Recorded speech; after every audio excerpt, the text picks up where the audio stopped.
Information about a terror arrest made here in Texas. Yeah, an Iraqi refugee living in Houston is making his first court appearance this morning after being accused of supporting ISIS terrorists.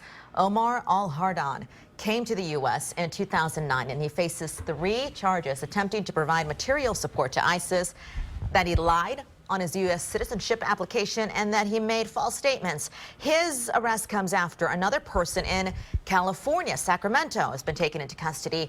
The FBI says that man tried to travel to Syria to fight for the terror group. Hanan Yadin is a Middle East security expert and also a government contractor. He says terrorist sympathizers have one goal: infiltrate the United States and to recruit people who eventually will come back and fight against the United States. U.S. Attorney's Office says there is no threat, though, to the public with this specific case. But this latest arrest is adding to the national debate over whether the U.S. is doing enough to screen refugees from Syria. Governor Abbott issued this statement last night, quote, "This is precisely why I called for a halt to refugees entering the U.S. from countries substantially controlled by terrorists."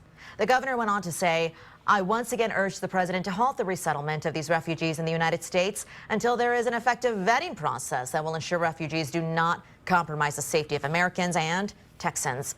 Back in 2014, around 200 Syrian refugees resettled right here in Texas.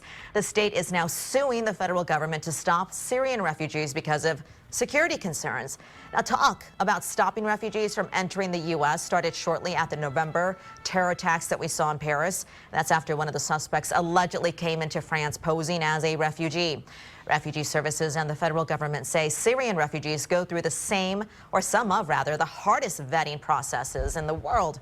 We highlighted the process for you on KXAN.com.